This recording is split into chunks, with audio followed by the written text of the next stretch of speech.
इस बार जो लोग भी यूपीएससी से अकाउंटेबिलिटी मांग रहे हैं, चाहे फिर वो बच्चे हो चाहे वो कोचिंग इंस्टीट्यूट हो, बिल्कुल सही अकाउंटेबिलिटी मांग रहे हैं। क्योंकि ठीक है, आप बोल सकते हैं कि आपके टीचर्स, आपके कोचिंग इंस्टीट्यूट्स की जवाबदेही है, but as someone who is cleared prelims multiple times, हम लोगों को भी पढ़ने का एक आइडिया होता है, हमें एक समझ होती है। पीवाईक्यूज के बेसिस पे हम लोग सब रीजनेबल गेसेस लेते हैं।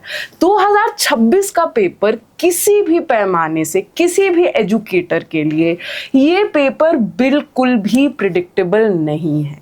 इसका सबसे बड़ा एग्जाम्पल है कि फॉर एग्जाम्पल हिस्ट्री मेरा सब्जेक्ट है, मुझे इससे रिलेटेड नॉर्मल लोगों से ज्यादा बातें पता है, लेकिन अगर मैं ये पहला क्वेश्चन ही देखूं तो आप बस इस चीज को नोटिस करिए कि हालांकि अभी तक आंसर की हमारे पास आए नहीं है, तो हमें यह भी नहीं पता कि इसका सही आंसर यूपीएससी के लिए क्या है।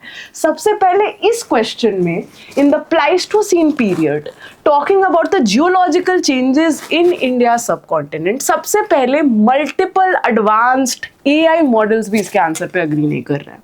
और दूसरी बड़ी बात कि ये क्वेश्चन बस आपसे ये एक्सपेक्ट नहीं करता कि आपको ये पता हो कि नदी सुक्ता, ऋग्वेद में जो नदी सुक्ता है उसमें कितनी नदियों का जिक्र है। बाय द वे जो नंबर तीसरे क्वेश्चन पे पूछा है, ये आपसे एक्सपेक्ट करता है कि आपको रॉबर्ट ब्रूसफुट उनका बॉडी ऑफ वर्क, आपको ये पता हो कि रॉबर्ट ब्रूसफुट एक एंथ्रोपोलॉजिस्ट थे, तब भी काफी नहीं है। आपको ये पता होना चाहिए कि उन्होंने कभी रिवर्स पे काम ही नहीं किया, तो वो नहीं हो सकते हैं। पहला नहीं हो सकता है तो थर्ड ही मोस्ट लाइकली बचता है।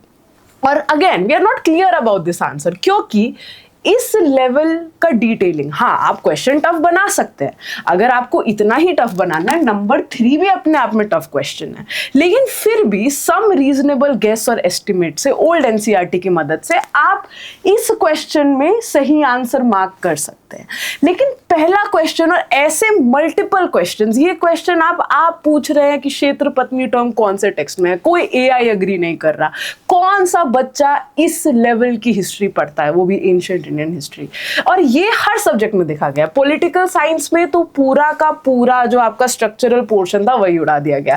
पॉलिटी, इकोनॉमी में पहले स्टैंडर्ड क्वेश्चंस आते थे, अप्लाइड क्वेश्चंस आते थे, सॉल्व करते हुए दिल खुश होता था।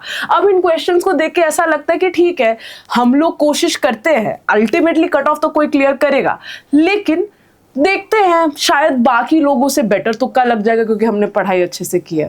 तो जो भी यूपीएससी से अकाउंटेबिलिटी मांग रहा है बिल्कुल सही कर रहा है।